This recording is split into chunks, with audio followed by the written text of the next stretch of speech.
កាយដែលស្ងាត់តែជាពន្លឺពេលយំមុនជួយបំភ្លឺផ្លូវមិនឲ្យបងខ្លាចជាសត្វសុំពន្លឺពេលថ្ងៃអូនក៏មិនទៅណាដែលតែងថាបងមើលពីខាងលើបងឃើញអូនដូចជាពន្លឺបង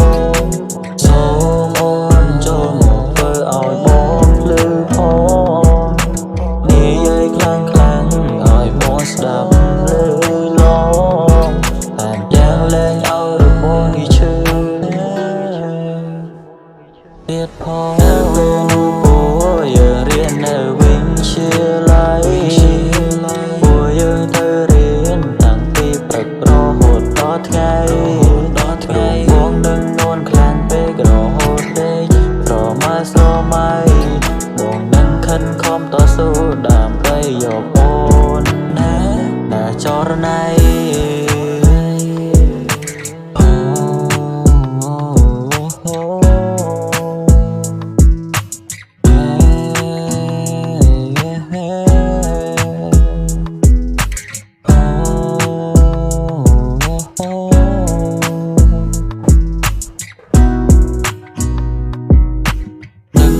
រឿងមួយដែលធ្វើឲ្យបងស្រង់ទាំងភ្នែក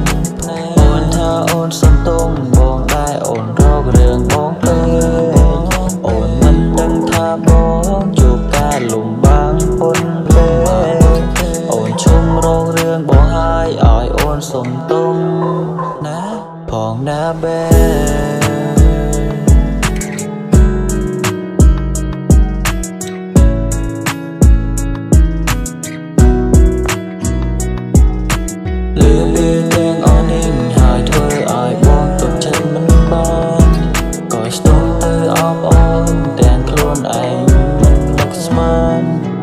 មិនដឹងស្មានថាមានសង្សារមួយដែលចិនបានមិនយូរទេណាបើ